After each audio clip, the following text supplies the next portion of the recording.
नमस्कार दोस्तों। Ocean network में आपका स्वागत है। मैं हूं ओमकार चौधरी।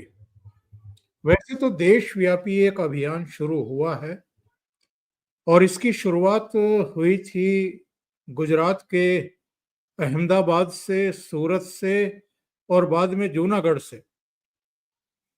लेकिन इधर हम देख रहे हैं कि कई प्रदेशों में ये मुहिम सिरे चढ़ रही है। और जब ये पहलगाम पर अटैक हुआ, बल्कि जेनोसाइड हुआ, तो उसके बाद तो केंद्र सरकार, गृह मंत्रालय बहुत सख्ती के मूड में आ गया और न केवल कई तरह की पाबंदियां पाकिस्तान पर आयद की गई, जिनमें फौरी तौर पर जितने नए वीजा हैं उन पर रोक लगा दी गई। सिंधु जल संधि जो 1960 की थी उसको स्थगित किया गया और यहाँ उनके उच्चायोग में जितने लोग थे उनमें से 25 की कटौती करके उनको वापस भेजा गया। बल्कि जो पाकिस्तानी थे, पाकिस्तानी पासपोर्ट होल्डर थे, जो भारत में रह रहे थे या भारत की यात्रा पर थे, उनको 48 घंटे में देश छोड़ने के आदेश जारी किए गए। लेकिन इधर हम देख रहे हैं एक ये फॉल्ट लाइन समझ में आई और पकड़ में आ गई कि 20-20, 30-30, 40-40 साल से भी लोग यहाँ रह रहे थे, औरतें रह रही थी, यहीं बच्चे पैदा कर रही थी, उनको पढ़ा लिखा रही थी, उनकी शादी ब्याह कर रही थी और पाकिस्तान का पासपोर्ट होल्डर थी। अब उनको वापस भेजा जा रहा है तो कई पॉलिटिशियन छाती पीट रहे हैं। लेकिन इससे भी बड़ी एक खबर और आ रही है उत्तर प्रदेश से, और वो ये है कि नेपाल की सीमा से लगे हुए जितने भी मदरसे हैं, अवैध भी और जो दूसरी अनियमितताओं में घिरे हैं, उन पर भी योगी जी का बुलडोजर चल रहा है। मदरसे हों या मजारे हों या दूसरी इस तरह की चीजें हों, और ये अब किसी से दबा छिपा नहीं है कि ये नेपाल के रास्ते से भारत में घुसपैठ करके आकर के बैठते रहे हैं और तमाम अवैध गतिविधियां भी चलाते रहे हैं। एक तो हम आज इस मुद्दे पर बात करेंगे, और उत्तर प्रदेश चूंकि यहाँ मुस्लिमों की आबादी भी अच्छी खासी है और ये माना जाता है कि न केवल पाकिस्तानी बल्कि बांग्लादेशी और रोहिंग्या बड़ी संख्या में यहाँ आकर के कहीं ना कहीं टिके हुए हैं।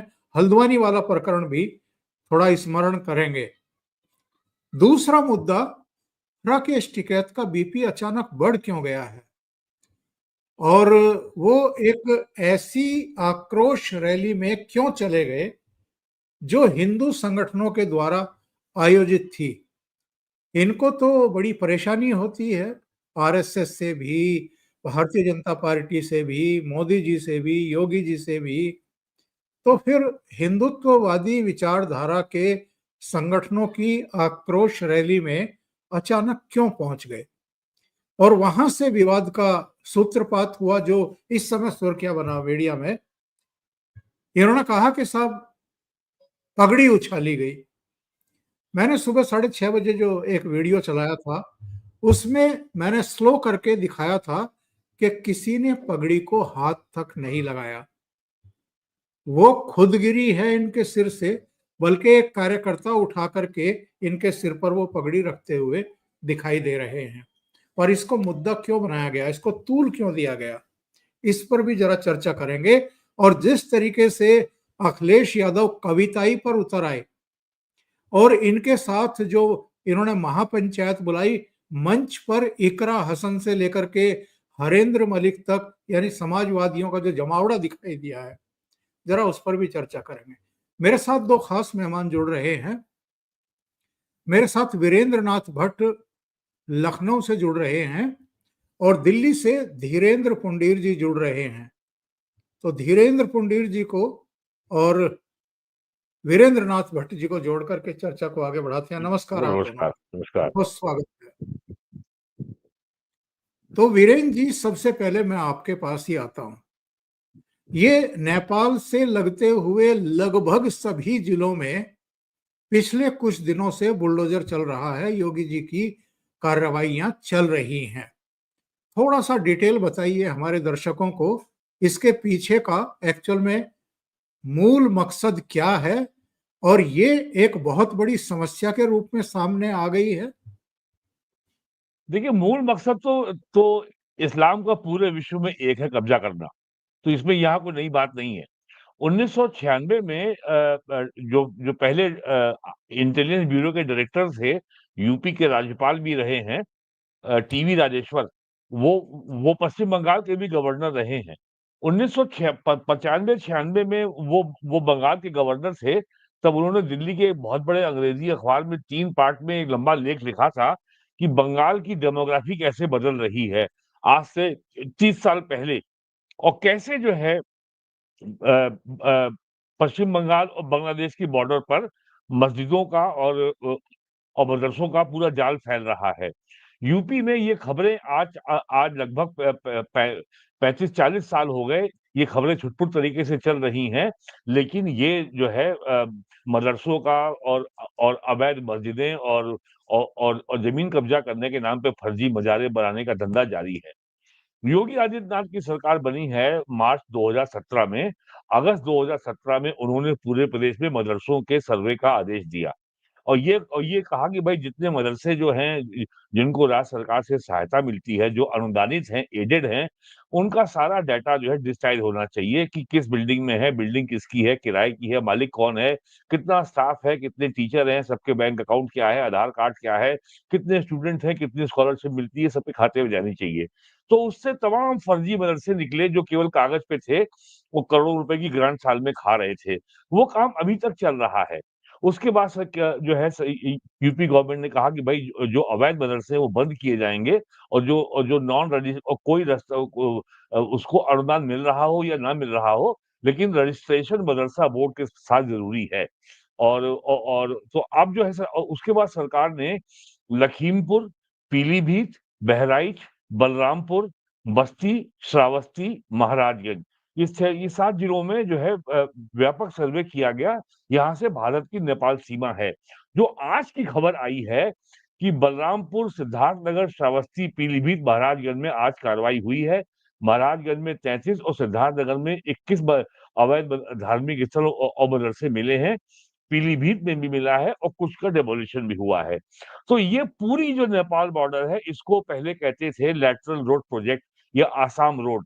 1962 में जब चाइना का वॉर हुआ था, तो उत्तराखंड से लेकर के और यूपी बिहार होते हुए आसाम तक एक हाईवे बनना था चाइना से डिफेंस की दृष्टि से। उसका नाम था एलआरपी। आज भी उसको एलआरपी कहते हैं, लैटरल रोड प्रोजेक्ट, या उसे आसाम रोड भी कहते हैं। तो और यूपी और या भारत नेपाल सीमा पर एक जमीन ऐसी भी है जिसको नो मैंस लैंड बोलते हैं, जो सीमा पे है, जो ना भारत की है और जो ना नेपाल की है, वो सीमा की जमीन है। उस नो मैंस लैंड पर भी मदरसे बने हुए हैं, मस्जिदें बनी हुई हैं, अवैध मज़ारें बनी हुई हैं।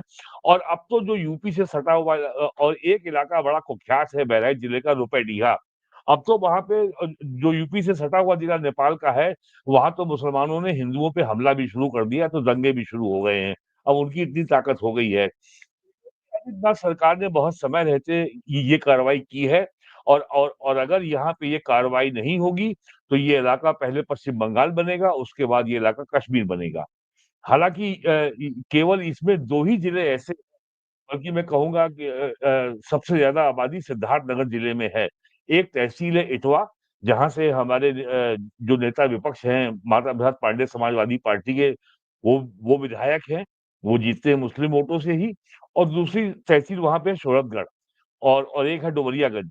तो यहाँ पे मुसलमानों की आबादी का परसेंटेज 50 या 55 या इसके आसपास है। तो यहाँ पे केवल जो है इसका मज़हब से कोई लेना-देना नहीं है। इनका और जो मुसलमानों का हर साल ज़कात के माध्यम से और ईद में फितरे के माध्यम से और बकरीद में जो बकरे की कुर्बानी होती है, उसकी खाल मदरसे को जाती है। ये 3 माध्यमों से मुसलमानों से साल में हज़ारों करोड़ रुपए इकट्ठा होता है। और दिल्ली में इसका मुख्यालय है ज़कात फाउंडेशन।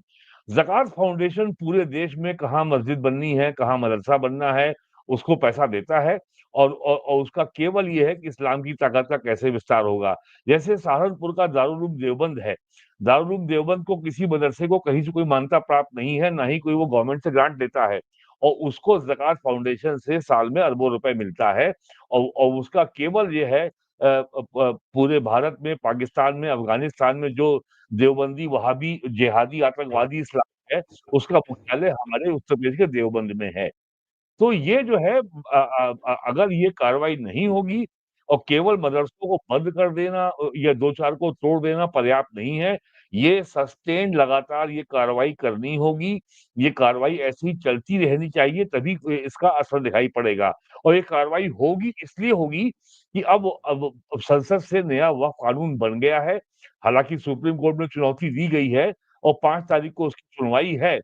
तो वक़्फ़ के नाम पर जो पहले ज़मीन कब्ज़ा करो और फिर सरकारी अधिकारियों से समाजवादी पार्टी, बहुजन समाज पार्टी की अपनी मनमाफ़िक सरकार में उस ज़मीन को जो है वक़्फ़ डिक्लेयर करा लो और उसको जो है रेवेन्यू रिकॉर्ड में भी वक़्फ़ दिखा दो। लेकिन अब जो है सबको जो ज़मीन को आपने मस्जिद या मदरसा या दरगाह या मज़ार ये कब्रिस्तान बना रखा है, उसमें आपका जो स्वामित्व है, जो ओनरशिप है, उसके आपको वैलिड डॉक्यूमेंट यानी विधिक दस्तावेज अभिलेख प्रस्तुत करने होंगे और सरकार उसी को मान्यता देगी जो प्राचीन राजस्व जो पुराने सरकार का जो राजस्व का जो अभिलेख है, जो रेवेन्यू रिकॉर्ड है, उसमें जो दर्ज है, वही माना जाएगा। अभी जनवरी 22, 2025 को जब जॉइंट पार्लियामेंट्री कमेटी ऑन वक्फ आई थी लखनऊ में, तब उसके सामने राज्य सरकार ने ये आंकड़ा पेश किया था कि करीब 14,000 हेक्टेयर ज़मीन या टोटल वक्फ जो यहाँ शो की गई है, उसकी 78% जो वक्फ प्रॉपर्टी है, वो सरकारी भूमि पर है। और यही बात और नए वक्फ कानून में कहा गया है कि जो वक्फ बाय यूज़र है, ये मान्य नहीं है। यदि आपके पास इसके लिए अगर वैलिड डॉक्यूमेंट है, तो दिखाइए। और इसी को लेकर के ओवैसी और ये जो गिरोह हैं ये all India Muslim personal law board जो और संगठन हैं, समाजवादी पार्टी या जो जो लश्कर टाइप संगठन यूपी में है, जो पूरे देश में जो एक्टिव है सेकुलरिज़्म के नाम पर, वो शोर मचा रहे हैं। तो अब उन तो और योगी जी ने तो सबसे नेक काम किया कि इससे पहले कि वह कानून कोई बात करे, ये कार्रवाई पहले ही शुरू हो गई है और ये विधि सम्मत कार्रवाई है और अभी तक जो है और ये कार्रवाई चलते हुए पूरे 2 हफ्ते हो गए हैं। अभी किसी की हिम्मत नहीं हुई कि कहीं इसकी जाके चुनौती दे और अभी ये कार्रवाई ऐसे ही चलेगी और जो मेरी जानकारी है कि जो कुछ भी विवाद इसके ऊपर कोर्ट में चल रहा है, जैसे ये शांत होगा वक्फ के एक्ट को लेकर के ये कार्रवाई ऐसी ही चलेगी और ये रुकने वाली नहीं है। और ये कार्रवाई उत्तराखंड में भी बहुत चल चुकी है, आपको जानकारी है। वहाँ करीब 5,000 हेक्टेयर लैंड खाली कराई जा चुकी है। तो यूपी में जो मेरी जानकारी है, अभी ये बहुत ही प्राथमिक स्टेज है। It's a very primary stage and this campaign has to go on. ये ऐसे ही चलेगा। जी। बहुत महत्वपूर्ण जानकारियां आपने दी हैं वीरेंद्र नाथ भट्ट साहब। और एक लंबे समय तक आप लोगों की ये शिकायत रही थी कि धीरेन्द्र पुंडीर जी कहाँ हैं, उनको क्यों नहीं बुलाते हैं। तो धीरेन्द्र पुंडीर जी के अपने कुछ दायित्व थे, कुछ जिम्मेदारियां थी, जिसके चलते उन पर कुछ बंधन भी थे। इधर थोड़ा सा बंधन मुक्त हुए हैं तो आपके सामने हैं। मैं उनको लाने से पहले एक निवेदन सबसे करना चाहता हूँ। धीरेन्द्र जी को ताकत देने की ज़रूरत है और धीरेन्द्र जी के चैनल को प्रमोट करने की ज़रूरत है, आगे बढ़ाने की ज़रूरत है। धीरेन्द्र पुंडीर ऑफिशियल के नाम से आप सर्च करेंगे, आपको मिल जाएगा। आप खुद भी सब्सक्राइब करिए और इनके चैनल को प्रमोट करने के लिए जो ग्रुप्स हैं आप लोगों के, उसमें चाहे फेसबुक पर हैं, चाहे व्हाट्सएप पर हैं, दूसरी जगह है, उसमें भी अपने संगी साथियों को, फ्रेंड्स को कहिए कि उनके चैनल को वो सब्सक्राइब करें और उनके वीडियो देखें। जो मुझे बताने की ज़रूरत नहीं है कि धीरेन्द्र जी का अध्ययन किस तरह का है और उनके विचार भी कितने निरपेक्ष होते हैं और सटीक होते हैं। तो मैं अब धीरेन्द्र जी को जोड़ता हूं इस क्वेश्चन के साथ कि धीरेन्द्र जी, ये गजवाए हिंद का जो इनका सपना है, इसको साकार करने के लिए, मूर्त रूप देने के लिए बहुत बड़े पैमाने पर हम हिमाचल में भी सुन रहे हैं, हम उत्तराखंड में भी सुन रहे हैं, हम इधर उत्तर प्रदेश में देख ही रहे हैं।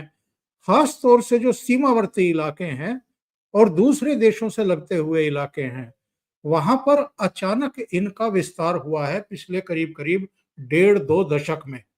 और जिसका उल्लेख भट्ट साहब ने किया है कि वक्फ की संपत्तियां अचानक 2013 के बाद, और जिसके बारे में अमित शाह ने भी पार्लियामेंट में बताया था कि जितनी 70 सालों में नहीं बढ़ी थी जमीनें इनकी, वो पिछले 2013 से 2024 के बीच में उससे कहीं ज्यादा बढ़ गई। तो इसमें किस किस का योगदान रहा है मुझे दोहराने की और बताने की जरूरत नहीं है, पूरा देश और दर्शक वर्ग समझता है। लेकिन इसको विफल करने के लिए, इसको ठीक करने के लिए जो इस समय अभियान हम चलते हुए देख रहे हैं, एक कहावत है, देर आए दुरुस्त आए।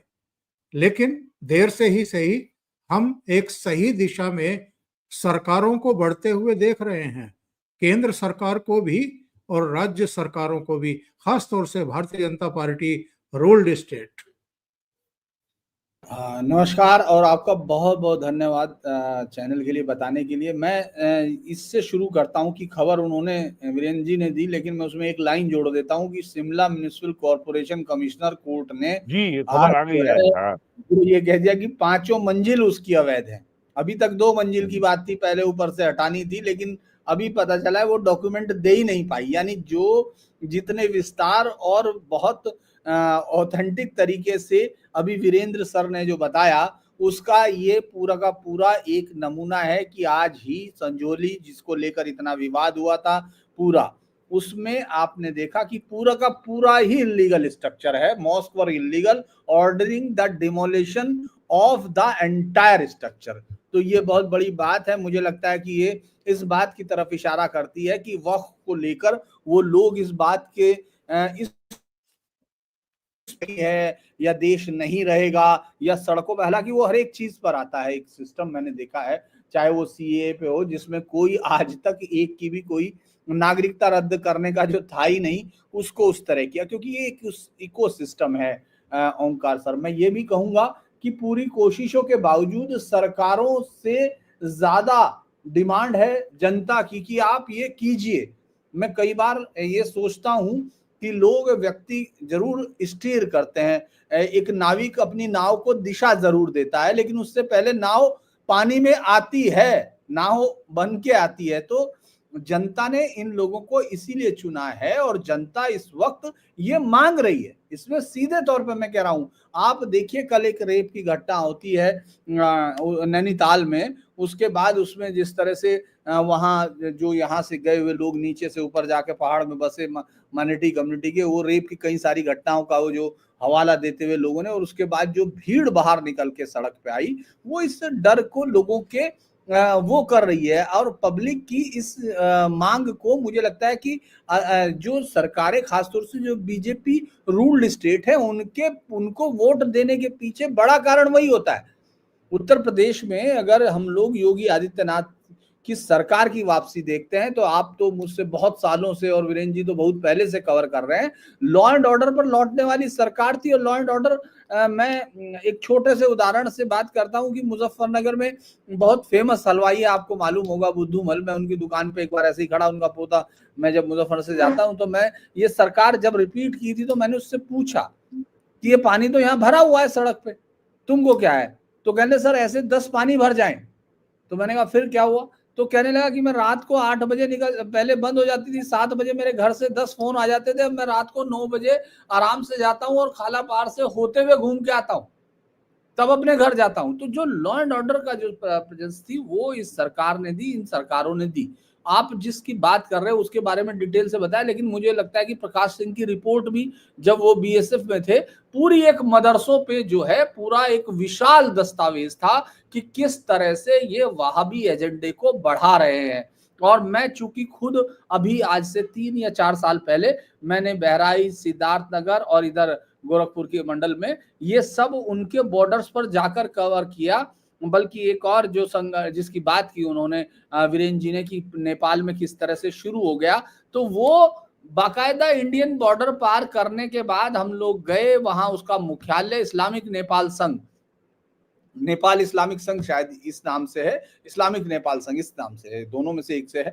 तो मैं वहां उसके मुख्यालय को शूट करने गया, तो मैंने ये देख के मुझे बड़ी हैरानी हुई कि वहां सैकड़ों की तादाद में बच्चे पढ़ रहे हैं, और वो इस तरह जगह बनाया गया कि आप कोई भी बाहर का आदमी, मतलब कोई भी नॉन मुस्लिम आदमी वहां जाके उसका कोई फोटो नहीं ले सकता, क्योंकि हम लोग तो स्पाई कैमरे सब लेते थे, उन सब का इस्तेमाल करते थे। लेकिन आप ये सोचिए वहां जाने पर लग रहा था कि ये आबादी आई कहां से है। वो ज्यादातर आबादी इधर से उधर और उधर से इधर है, और दोनों तरफ एक बड़ी संख्या में आपको दोनों तरफ के वैलिड डॉक्यूमेंट्स उन्होंने बनवाए हुए हैं।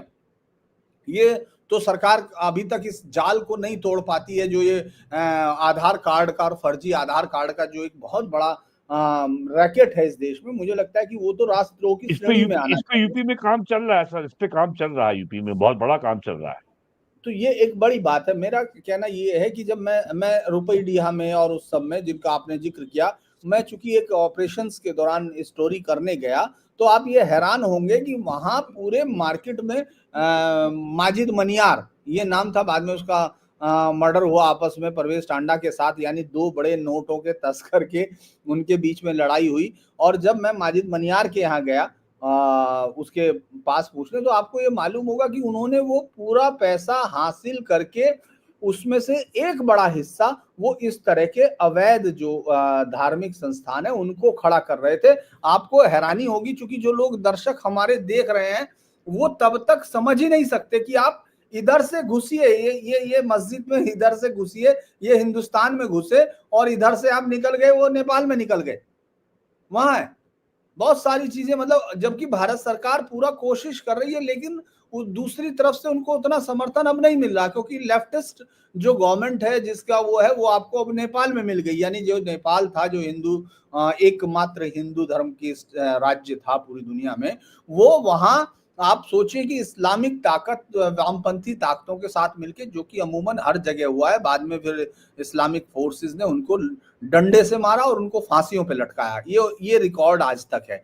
तो उसमें आप ये देखिए कि वहां पूरे मदरसे इसी तरह खुले हुए थे। और मैंने कहीं से बात की, तो उनसे बात कर रहे तो उनको कहने लगे पैसा कहाँ से आता है, कहने लगे नहीं साहब यहाँ चंदे से आता होता है, क्योंकि सरकार तो उसमें दे नहीं रही। लेकिन आपके पास ना कोई उसका नक्शा है, ना कोई उसका रजिस्ट्रेशन है, ना कुछ है। इस पर एक बड़ी रिपोर्ट आईजी थे वहां गोरखपुर में, जब उन्होंने इसको पूरी इंटेलिजेंस 2 या 3 साल पहले ही एक पूरी डिटेल्ड रिपोर्ट मैं ये कहूंगा कि योगी आदित्यनाथ इस समस्या को शायद इसलिए भी, वैसे तो वो सजग है और एक जागृत मुख्यमंत्री हैं, लेकिन इसलिए भी ज्यादा उनके पास ये है क्योंकि वो गोरखपुर में रहते हैं। गोरखपुर के मठ के आसपास तो उन्होंने सीमांचल को पूरा समझा हुआ है, और उसकी वजह से वो इसकी ग्रेविटी समझते हैं कि ये देश के लिए कितना बड़ा खतरा है। और खास तौर से बाकी सरकारें, क्योंकि उस पर आ गया बयान, आपने देखा होगा कि समाजवादी पार्टी की तरफ से कहा गया कि साहब इनको परेशान किया जा रहा है, ये सरकार ये कर रही है, क्योंकि उनको मालूम है अगर इनकी संख्या ज्यादा है जो अवैध तौर पर आ रहे हैं, तो वो उनके वोटर ज्यादा हैं। ये एक बड़ी समस्या है। मैं अभी भी सोच रहा था, हालांकि उस पर अलग अलग मत हो सकते हैं, लेकिन मुझे लगता है कि मैं ये जो बात कह रहा हूं पूरी जिम्मेदारी के साथ, कि आज नहीं तो कल इस पर सरकारों को, केंद्र सरकार को राज्य सरकारों से सीधे तौर पर लड़ना होगा। आपको मैं कई बार वीरेंद्र जी गेटिसबर्ग की वो स्पीच जो अब्राहम लिंकन की है, वो हम लोग सोचते हैं कि उसने किस लिए, यानी राष्ट्र क्या है ये तय करना होगा। और धीरे धीरे ओमकार सर ये स्थितियां उस तरफ बढ़ रही हैं। ये आपको तय करना पड़ेगा कि ये कोई धर्मशाला नहीं बनाई गई है। हजारों साल से इस धर्मशाला को जिसको बना के रख दिया, एक राष्ट्र है, जीवंत है, सभ्यता है, अनवरत चलती हुई सभ्यता है, 7000 साल का एक ऐसा इतिहास है जिसने दुनिया को जो दिया है, तो वो मुझे लगता है कि ये सरकारें कर रही हैं, लेकिन आज भी बहुत ज्यादा काम की जरूरत है। और इन सरकारों को भी मतलब उस पर प्रेशर हो सकता है, योगी जैसे आदमी को शायद सामंजस्य बैठाना पड़ रहा हो, लेकिन इन लोगों को और ज्यादा ताकत के साथ काम करने की जरूरत है और ये बताने की जरूरत है कि ये बर्दाश्त नहीं होगा, यहाँ ये नहीं चलेगा। आपको कानून के दायरे में जितनी भी आपके पास ताकत है आप उनका अवेल कीजिए, लेकिन इन लोगों ने एक और महारत हासिल की है जो इस तरह की कट्टरपंथी ताकतें हैं, वो पिछले कुछ समय से अदालतों का जो इस्तेमाल हुआ है उसको सीखने में अद्भुत ताकत हासिल की है, अद्भुत कलाकारी है। आप ये सोचिए कि वो चीफ जस्टिस ऑफ इंडिया या तमाम लोग जिनको अभी ये हम लोग शिमला वाले पे बात कर रहे हैं, कल आप सुनिएगा, कल इस पे स्टे हो जाएगा, आपको मिल जाएगा। ये मैं नहीं कह रहा कि ये कोई इलीगल होगा, क्योंकि उनका राइट है वो कोर्ट में जाएं, लेकिन आपको ये देखना पड़ेगा कि जिस देश की आबादी कितनी बढ़ गई है, लॉ और वो सब चीजें, और राष्ट्र के सामने इमिनेंट खतरे क्या है। आपके कोई भी कानून, दुनिया का कोई भी देश ये नहीं कहता कि मेरा कोई भी मूल अधिकार, मेरा कोई भी फंडामेंटल राइट्स या मेरी कोई भी जो मेरा जो कौन से मुझे राइट दिया वो मेरे राष्ट्र से ऊपर हो सकता है, हो ही नहीं सकता। लेकिन यहाँ है, आपके पास है इस तरह के, आपने बॉर्डर पे रोक दिए जाते जाते। भाई ये सरकार का ऑर्डर है कि सबको बाहर निकालिए, जो पाकिस्तान पासपोर्ट पे हैं उनको हटाइए, लेकिन आप कोर्ट पे रोक रहे हैं, आप सरकार नहीं चला रहे भाई।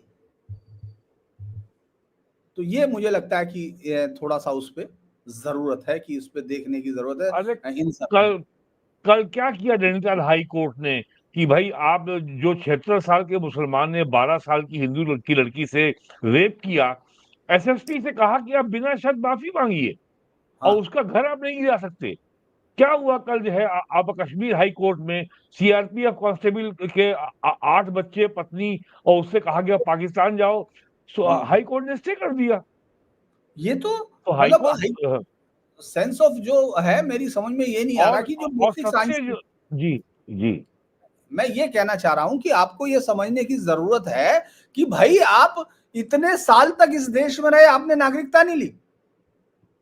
ये पहला चीज ही रेज ऑफ सस्पेशन है, पहला चीज कोर्ट नहीं पूछ रही है। दरअसल मैं ये बार बार बोलता हूं कि इस देश में जो कोर्ट ऑफ लॉ तो है, ये जो इनकी मदर ऑफ कोर्ट है, वो हिंदुस्तान की किसी भी भाषा न समझती है ना उसके अंदर बोला जाता है, वो भाषाओं से देश की गूंगी और बहरी है। तो लिहाजा आप उस देश की आत्मा के साथ उसका कभी समन्वय हो ही नहीं सकता। मैं इसको पूरे उसके साथ मानता हूं। धीरेन जी, एक बात और शुरू हो गई है कि एक जोड़ दूं मैं, सुप्रीम कोर्ट के फैसलों में गोल मोल बातें बहुत आ रही हैं जो ग्रे एरियाज हैं। एक महाराष्ट्र का मामला है, सुप्रीम कोर्ट कह रही है कि ये तो गंगो जमुन तहजीब है। अरे भाई, गंगो जमुन तहजीब एक पॉलिटिकल कॉन्सेप्ट है, क्या इसकी कोई वेल एक्सेप्टेड कोई पॉलिटिकल डेफिनेशन है? कोई लीगल फ्रेमवर्क में है? कोई लीगल फ्रेमवर्क है क्या? इमरान प्रतापगढ़ी का भाषण था गुजरात में, ये हक और बातिल की लड़ाई है, यानी ये मुसलमान और काफिर की लड़ाई है। उसके खिलाफ एफआईआर हुई, सुप्रीम कोर्ट ने उस एफआईआर को क्वैश कर दिया, कहा हक माने ये तो अधिकार की लड़ाई लड़ रहा है। अब सुप्रीम कोर्ट को हक और बातिल, काफिर और मोमिन का अंतर ही नहीं पता है और वो हक को अधिकार कह रहा है। ये एक नई चीज पैदा हो गई है। ये मैं आपको एक चीज, माफ कीजिएगा मैं बीच में जोड़ रहा हूँ, वीरेंद्र ओंकार सर अगर हमको इजाजत है तो हम इसमें ऐड कर रहे हैं। जी प्लीज प्लीज। तो मैं ये कह रहा हूँ कि आप ये सोचिए, जब हिजाब पर मामला आया तो मैं ये हैरान था कि ये न्यायाधीश इस्लाम से ज्यादा, इस्लाम को, इस्लामिक मौलवी से ज्यादा इस्लाम समझ गए हैं। ये समझ रहे हैं जो विशुद्ध तौर पे रेशियल डिस्क्रिमिनेशन है, जो श्रेष्ठता की अमानता है, क्योंकि उनके पास वो कुरान शरीफ से लेके हदीस तक, तफसीर तक कंप्लीट स्टडी है उस पर। उसको ये इस देश का जो कोर्ट है वो ज्यादा समझ गया, वो जज उनको समझा रहा है।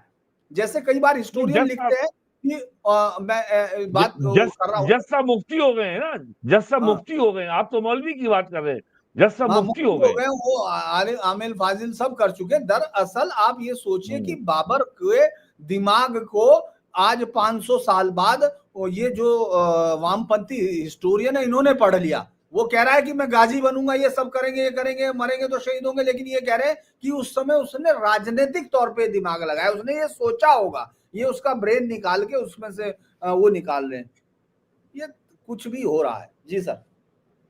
वीरेन जी, बहुत आसानी से लोग टिप्पणियां कर देते हैं आकर के मोदी के बस का कुछ नहीं है, फलाना के बस के कुछ नहीं है। मेरे विचार से इस सरकार के आने के बाद ही तो कुछ कदम उठाए गए हैं। इससे पहले तो बल्कि इनको हर तरीके से संरक्षण मिल रहा था, वित्त पोषण मिल रहा था, वक्फ बोर्ड को दुनिया भर के अधिकार दे दिए गए थे। उन्होंने तो निरंकुश अंदाज में जहां चाहा वहां कब्जा किया है, और यहां तक के गैर मुस्लिमों की जमीनों पर भी कब्जे किए हैं। जबकि जो वक्फ जमीन की जाती है उसकी पहली शर्त ये है कि वो जमीन आपकी हो, सरकारी ना हो या किसी दूसरे की ना हो, और आपने विधि विधान से उसको वक्फ घोषित किया हो। वो उसका सारे उसका नहीं नहीं उसका वक्फनामा होना नहीं, चाहिए। इसमें एक चीज और मैं जोड़ देता हूं सर, ये बात भी हम उनके नैरेटिव को ही फॉलो कर रहे हैं, क्योंकि जो भी संपत्ति उन्होंने हासिल की वो लूट से हासिल हुई है, या कोई है तो खरीदा हाँ तो आपने नहीं था, है ना। हाँ ज्यादातर चीजें चूंकि आप जो बागे फिदक है या तमाम है, उन सबको चूंकि वो तो माले गनीमत से आई हुई चीजें हैं ना, हम्म। तो इसीलिए ये कहना, मैं ये कह रहा हूं कि नैरेटिव को चूंकि जब तक हम समझेंगे नहीं, उसको नहीं समझ पाएंगे। तो मेरा एक सवाल एक्चुअल में आप दोनों से, पहले भट्ट साहब से और बाद में फिर इस पर वीरेंद्र जी की टिप्पणी में चाहूंगा। ये जो काम इस समय शुरू हुआ है, हाँ ठीक है, देर से शुरू हुआ है, लेकिन शुरू तो हो चुका था पहले ही। जब CAA कानून लाया गया तब आप देखिए सड़कों पर क्या नंगा नाच हुआ था, किस तरह की हिंसा हुई थी, किस तरह का नैरेटिव सेट करने की कोशिश की गई थी।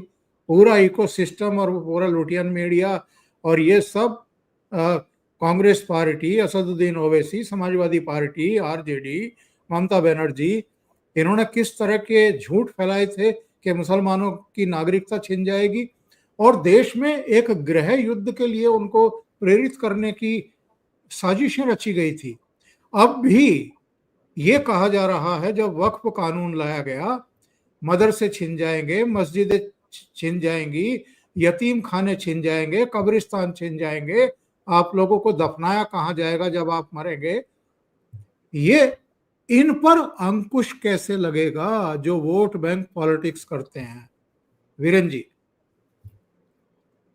सर देखिए, ये मैं केवल एक शब्द में एक बात कहता हूं कि 1986 में KR बलकानी जो जो राज्यसभा के मेंबर थे, उन्होंने कहा था कि अयोध्या का मंदिर का आंदोलन केवल एक मंदिर का आंदोलन नहीं है, ये भारत को डीकोलोनाइज करने का आंदोलन है, ये भारत को औपनिवेशिक दासता से मुक्त कराने का आंदोलन है। इसी बात को प्राइम मिनिस्टर मोदी ने 2014 में मई में अपने पहले भाषण में कहा, लोकसभा के अंदर।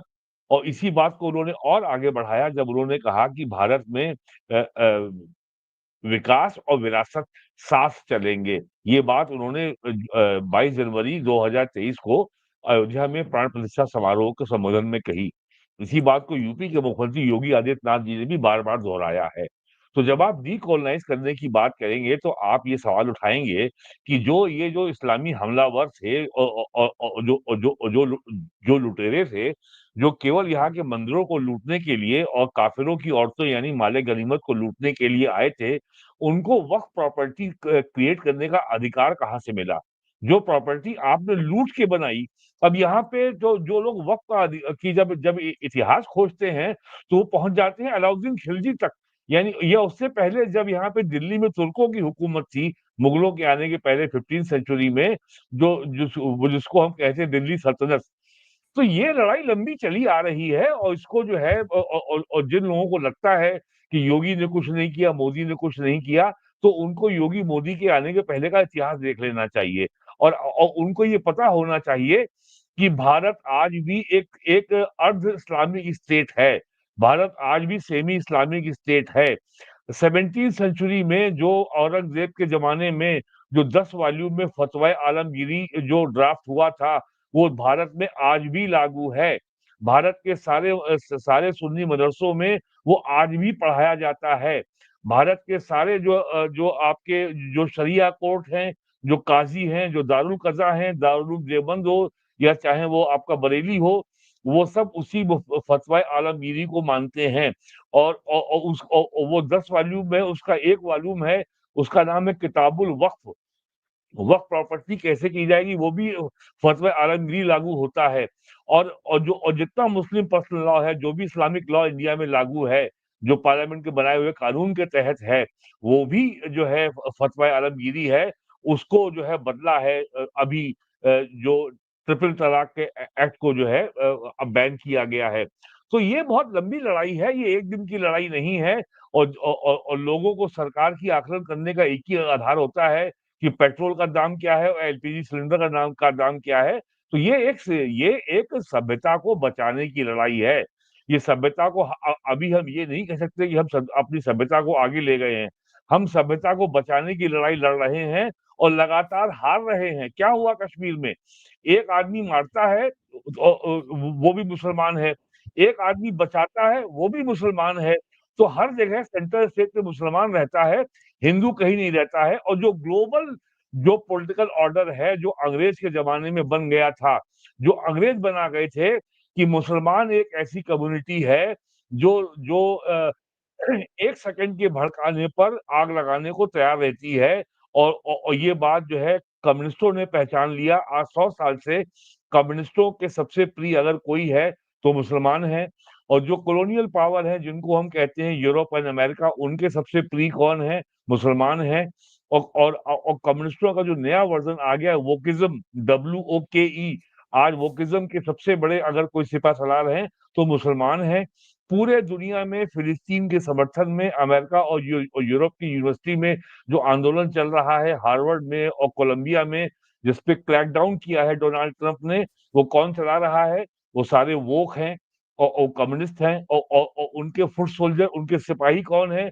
मुसलमान हैं। वो मुसलमान इंडिया के भी हैं, वो पाकिस्तान के भी हैं। एक लड़की अभी माइक्रोसॉफ्ट के मामले में वान्या अग्रवाल ने जो है फिलिस्तीन को लेकर के हंगामा किया, उसको डिपोर्ट किया गया।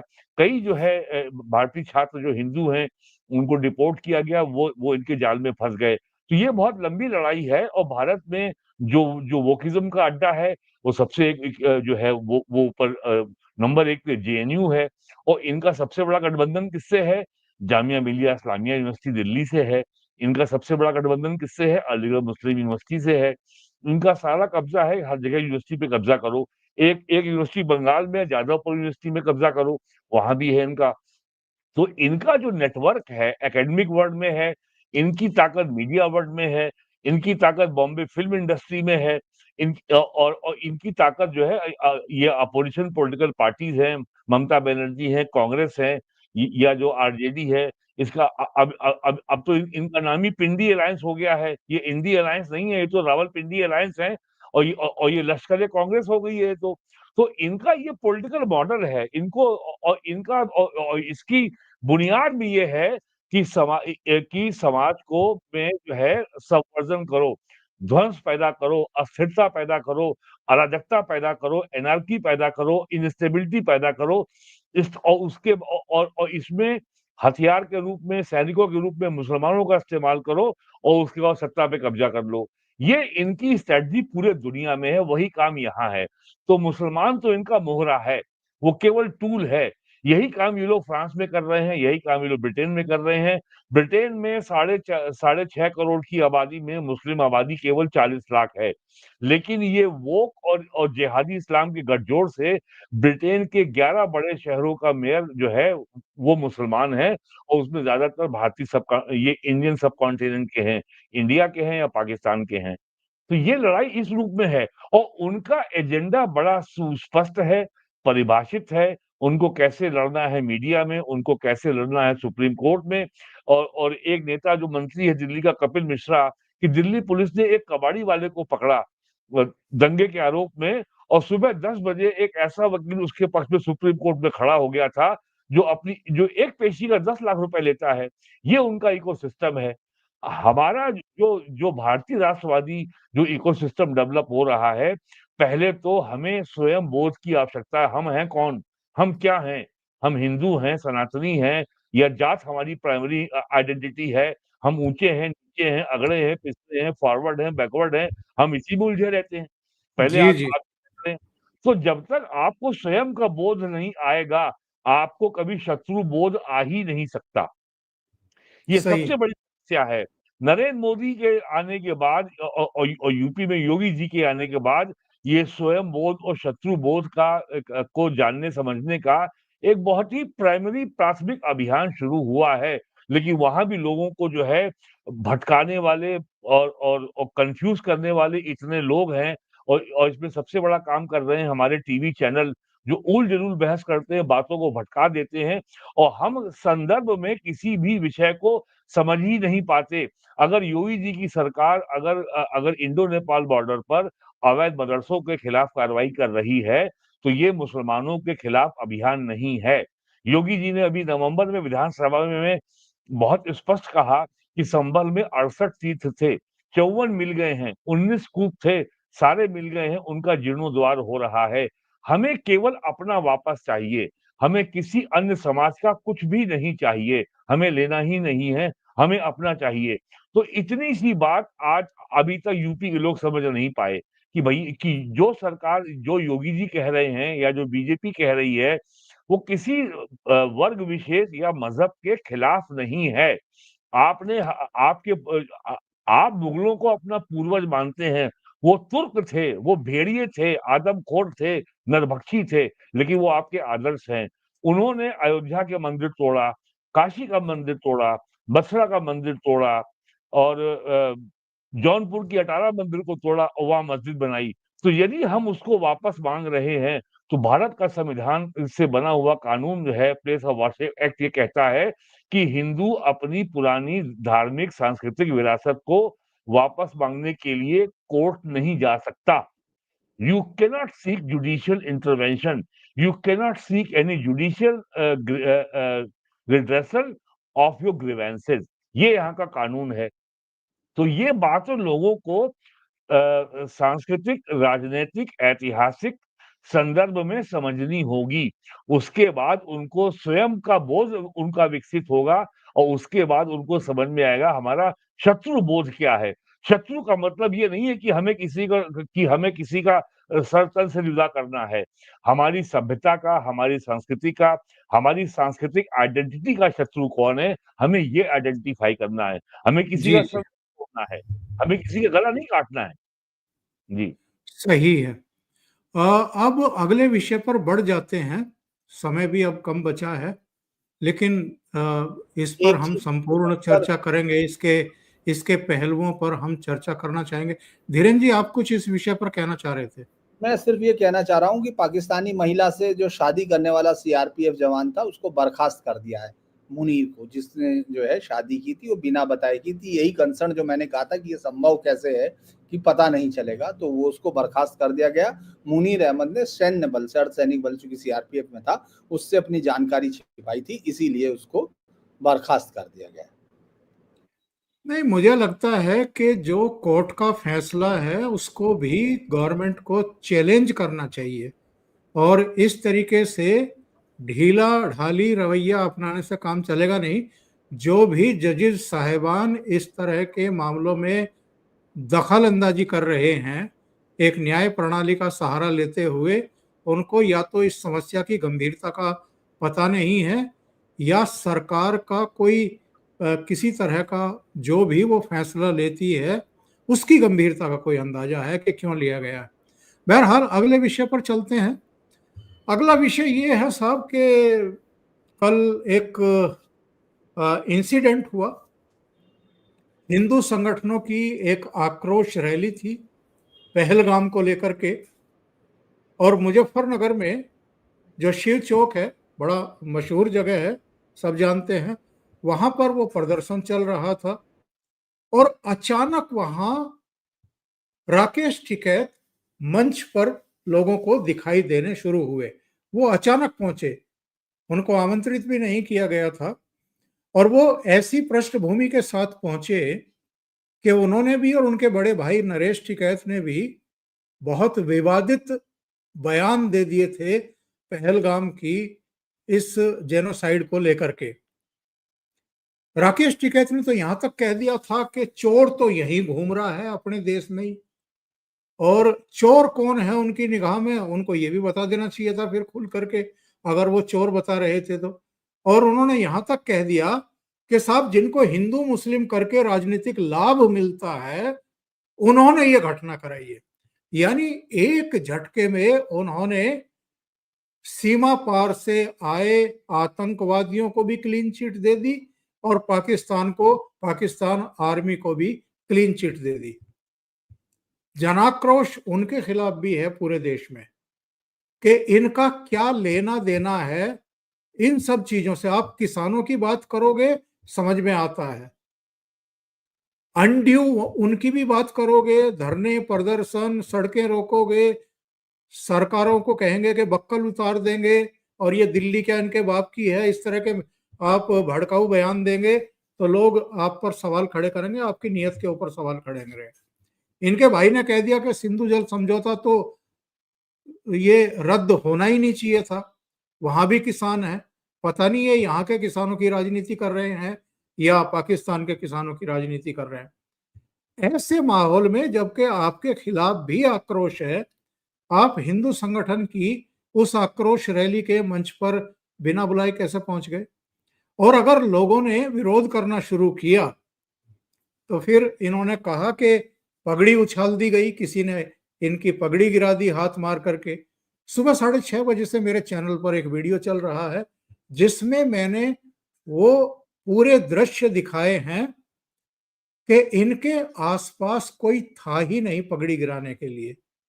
या तो इनको सुरक्षा कवच देने वाले लोग थे या इनका पुलिस का सुरक्षा कर्मी था जो इनको कवर किए हुए थे इनके खिलाफ नारेबाजी होने के बाद। और ये इनके लिए एक रास्ता बनाया गया था कि ये निकल जाएं यहाँ से। ये अचानक वापस पीछे मुड़ते हैं और तेज गति से आगे बढ़ते हैं। कोई भी आदमी तेज गति से जब आगे बढ़ता है तो उसकी पगड़ी जो है वो डिसबैलेंस होकर के गिरेगी ही गिरेगी। और ये कोई मजबूती के साथ तो बांधते नहीं है पगड़ी, ये बनी बनाई पगड़ी को सिर पर रख करके चलते हैं। तो मैंने स्लो करके वो वीडियो दिखाया था कि ये देखिए अपने आप पगड़ी गिरी है, किसी ने पगड़ी नहीं उछाली है। उसको मुद्दा बना करके इन्होंने मुजफ्फरनगर में आज एक महापंचायत उसको नाम दे करके जमावड़ा किया और वहां योगी मोदी के खिलाफ जम करके भाषणबाजी हुई है। और मंच पर इकरा हसन भी थी, हरिंदर मलिक भी थे, समाजवादी पार्टी के मेंबर ऑफ पार्लियामेंट, और अखिलेश यादव ने तो पूरी कविता लिख दी ट्विटर पर। तो ये किसके हाथों में खेल रहे हैं और इस तरह के हालात इन्होंने पैदा क्यों किए? क्या इसलिए कि 2 साल से कोई इनको पूछ ही नहीं रहा था? तो चलो कंट्रोवर्सी खड़े हो, अखबारों की फिर से सुर्खियां लो और शायद किसी का हित साधो। धीरेन्द्र जी। देखिए, मैं एक चीज बहुत उससे जानता हूं कि टिकैत परिवार ने इतने लंबे समय तक अपने आप को राजनीतिक तौर पे स्थापित करने के लिए तमाम जो भी उछल कूद हो सकती है वो की है, लेकिन वो कभी भी चौधरी चरण सिंह के परिवार का विकल्प कम से कम यहाँ तो नहीं बन पाए हैं। ये नहीं कि अब चौधरी चरण सिंह परिवार का अब इतना असर तो वहां नहीं रहा है जिसको हम ये कह सकते हैं कि वो एकमात्र जाट वोटों के हकदार हैं। जाट वोट बीजेपी को भी पूरी मात्रा में मिलता है, बाकी सब जगह पर जाता है। तो लिहाजा ये जो एक छटपटाहट है, आपने देखा वो चाहे वो किसान रैली के वक्त दिल्ली में जो अव्यवस्था की, उसके बाद तमाम चीजें अलग अलग जगह। दरअसल ये जो यहाँ की एक जातिवादी राजनीति के जो चेहरे हैं उन सब में अपने उसका अलग अलग ब्लॉक बन गए हैं। अगर आप गौर करेंगे तो वो सब लोग एक जातियों की ठेकेदारी लेकर आगे जाना चाहते हैं। आप ऐसे वक्त में आप देखिए कि आपने एक घोषणा करके उन्होंने कहा मैं आऊंगा उसके अंदर। आप विभिन्न वैचारिक मत रख सकते हैं, आप अपने मत पर जो चाहे कर सकते हैं, लेकिन आप जाकर जब धमकी देना चाहते हैं तो कोई तो विरोध करेगा। और उसमें भी सबसे बड़ी चीज आप ये देखिए, वो कह रहे हैं कि धरती खून से लाल हो जाती है। मैं हैरान था कि वो कौन सी धरती को खून से लाल करना चाहते हैं। एक एक एक धरती इस समय हिंदुस्तान के हिंदुस्तानियों के खून से लाल हुई, जिसको पाकिस्तानी आतंकियों ने अपनी गन से किया। आप किस लिए करना चाहते हैं? आपका क्या रोल है? दरअसल सिर्फ वही लोग नहीं है, ये बात अभी नहीं मैंने जो कहा था कि इस देश को बहुत सारी चीजें तय करनी है। अमेरिका पर सिर्फ एक अटैक हुआ, उसने उसके बाद पैट्रियट एक्ट ला दिया। आपके यहाँ एक के बाद एक अटैक हो रहे हैं, आपके बाद एक के एक हो रहे हैं। अभिव्यक्ति की स्वतंत्रता का नाम मानकर इस देश के संविधान के टुकड़े कर दें, इस देश के जो संविधान की कापियां फाड़ दें, इस देश के झंडे फाड़ दें, और फिर सब उसमें साहब अभिव्यक्ति की स्वतंत्रता का नाम ले लें। ये जो यहाँ आप देख रहे हैं, समाजवादी पार्टी के जो वोटर्स हैं, जो अल्पसंख्यक वोटर्स हैं, उनको लेकर ये लड़ाई अभी और तीखी होगी और अपने आप के राजनीतिक कूड़ेदान में जा चुके। चूंकि टिकैत साहब को तो ये बड़ा फक्र हासिल है कि उन्होंने लोकसभा में भी जमानत जब्त कराई और विधानसभा में भी कराई, जब राजनीतिक तौर पर है। और पिछली बार उन्होंने पहले उनके साथ खड़े थे, अगर वो चूंकि जब जयंत चौधरी इनके समाजवादी पार्टी गठबंधन में थे, इंडिया अलायंस में, तब वो उस समय पूरी ताकत के साथ लगे, तब वो सत्ता में नहीं आ पाए, वहां बीजेपी आ गई। उसके बाद जब वो वहां से टूट के चले गए तो उसके विरोध में आने के लिए कि साहब हम बड़े लीडर हैं, हम ये हैं। तो ये एक राजनीतिक कलाबाजी है, लेकिन इनके वो बयान है जो पाकिस्तानी टीवी पे चलते हैं, पाकिस्तानी उस पे जाते हैं, और ये उस इलाके से आते हैं। मैं फिर कह दूं, आज भी मैं यही कह रहा था कि ये हमारे उस इलाके से आते हैं जहां पत्नी अपनी चिट्ठी में लिखती है पति को, जो रागनी हम सुन के आए कि देश के ऊपर जान झोंक दी, लिख चिट्ठी में घेर दियो। ये उन लोगों को ये बताना चाहते हैं। देखिए, राजनीतिक विरोध कब राष्ट्र विरोध में बदलता है ये आपको मालूम होना चाहिए। फाइन लाइन होती है, उसको ये बार बार क्रॉस कर रहे हैं और सिर्फ इसलिए बच जाते हैं क्योंकि एक जाति या एक खाप उसके सम्मान के साथ जोड़ने की कोशिश करते हैं। उसको ये कहते हैं भाई पंचायत होगी, इतनी लगता है जैसे सादगी हो, लेकिन ये लोग लंबे समय से इस राजनीतिक खेल के माहिर खिलाड़ी हो चुके हैं। हालांकि जनता अब जानती है, इसीलिए आप ये सोचिए कि ऐसा नहीं होगा कि वो जानते नहीं होंगे कि राकेश टिकैत कौन है या भीड़ है। उसने हुटिंग करके इनको बाकायदा वहां से भगाया है। ये पुलिस सुरक्षा में निकले हैं। इन्होंने कहा मुजफ्फरनगर में ये हो जाएगा, जैसे मुजफ्फरनगर इनका फिफ्डम है। ये वो बताना चाह रहे हैं जैसे मुजफ्फरनगर इनके साथ हो गया। अगर बीजेपी ने मुस्लिम, आप देखेंगे बीजेपी के टिकट पे वहां से जो जाट समुदाय के सांसद है वो जीतने शुरू हुए, लेकिन वो ये बता रहे हैं वो बीजेपी के जीतते हैं। पहली बार हरिंदर मलिक को जिताया, उसके लिए भी बहुत सारे कारण हो सकते हैं, लेकिन आप ये देखिए, ये इनके बाद इनको लगा कि इनकी ठेकेदारी इजारेदारी होगी, तो वो उसी के टूटने का भय है। और हमेशा इनका फायदा, मैं तो नहीं मानता कि इससे इस देश को कोई फायदा होता है या इसकी कोई राजनीतिक दिशा है। इसके लिए तो ये कह सकते हैं ना आपकी किराए पे कुछ भी हासिल होता है। जी। और धीरेन्द्र जी, एक टिप्पणी जरा इस पर भी करिए। जमावड़ा तो सब इन्हीं का था, उस राजकीय कॉलेज के मैदान में सारे इन्हीं के बुलाए हुए लोग थे और वहां फिर से इनको पगड़ी पहनाई गई। बीपी क्यों बढ़ गया राकेश टिकैत का? उसको हॉस्पिटलाइज क्यों करना पड़ गया? देखिए, ऐसा है कि अब वो दौर चला गया जो मैं कहना चाह रहा था कि पहले कुछ लोग आते थे, वो जो अखबारों में हम लोग, आपने भी काम किया इतने लंबे समय तक, आप बड़े बड़े अखबारों में एडिटर्स रहे हैं, तो आपको भी मालूम है कि कोई भी चीज स्टोरी वेरीफाई सिर्फ आप ही कर पाते थे रिपोर्टर की, या फिर आपका विवेक, और या फिर कुछ फैक्ट्स, नहीं तो वो जो लिख दिया गया वही होता था। उन लोगों को लग रहा था कि आज भी वही जमाना है जो हम कह देंगे। आपने देखा पूरे देश से जिस तरह की आलोचनाएं हैं, पूरे देश से जिस तरह का रिएक्शन है, वो ये बता देता है कि आपकी राजनीति ये साहब चलेगी नहीं, क्योंकि आपको वो वोट मिलेगा नहीं। तो आप पगड़ी जो पहन रहे हैं, अरे भाई आपकी कौन सा पगड़ी, आप पगड़ी कब पहनाई जाती है आपको मालूम है? जब दस्तारबंदी कब की जाती है, तो आपकी किस लिए दस्तारबंदी की जा रही है? आपने कौन सा जंग जीती है, कौन सा मोर्चा जीता है, कौन सा आपको वहां जातीय लड़ाई में या कुछ ऐसी लड़ाई में आपकी पगड़ी उतारी जिसकी तौहीन है? ये दरअसल एक गिमिक है। आप उनमें उनके भाषण सुनिए, आप उनके दरअसल योगी की लोकप्रियता ने इनको राजनीतिक तौर पर विक्षिप्तता के उस पर ले गए हैं। आप ये सोचिए कि जातिवाद के सहारे आप उस आदमी से टकरा रहे हो जिसके पास जन समर्थन मौजूद है, और आप बार बार मुंह की खा रहे हो, आप अपने इलाके में पिट रहे हो, और उसके बाद धीरेन्द्र जी, एक बात और भी है ना, अब विदेश से पैसा मिलना भी बंद हो गया है ना, वो भी संकट बढ़ गया है। भाई वीरेंद्र जी, जी, वीरेंद्र जी, मेरा सवाल सुनिए फिर आइए जरा इस पर। ये टिप्पू सुल्तान की मजार पर जाते हैं, समाधि पर जाते हैं, ये औरंगजेब की मजार पर जाते हैं, ये अपने मंच से अल्लाहू अकबर के नारे लगवाते हैं, और ये अब पहलगाम के नरसंहार, जिसको जेनोसाइड कहा जाए तो अतिशयोक्ति नहीं होगी, और हिंदुओं की पहचान करके उनकी पत्नी और उनके बच्चों के सामने उनको शूट किया गया है। अब ये उन आतंकवादियों को भी क्लीन चिट देने की कोशिश कर रहे हैं। कहीं ऐसा तो नहीं है, कहीं ऐसा तो नहीं है कि ये किसी के हाथों में खेल रहे हैं? हालांकि बच्चे भी नहीं हैं। अगर आप आंदोलन चला रहे हैं, किसान यूनियन को ऐड कर रहे हैं, तो आप बच्चे नहीं है कि किसी के हाथों में खेल है। फिर इस तरह की हरकतें क्यों? इसमें कोई शक है? ये तो खुलेआम अमेरिका और कनाडा का आईएसआई का जॉर्ज सोरोस के पैसे के हाथों में खेल रहे हैं। ये तो इनको फायदा मिले तो ये तो खत्म ही करवा लेंगे। इनका क्या है?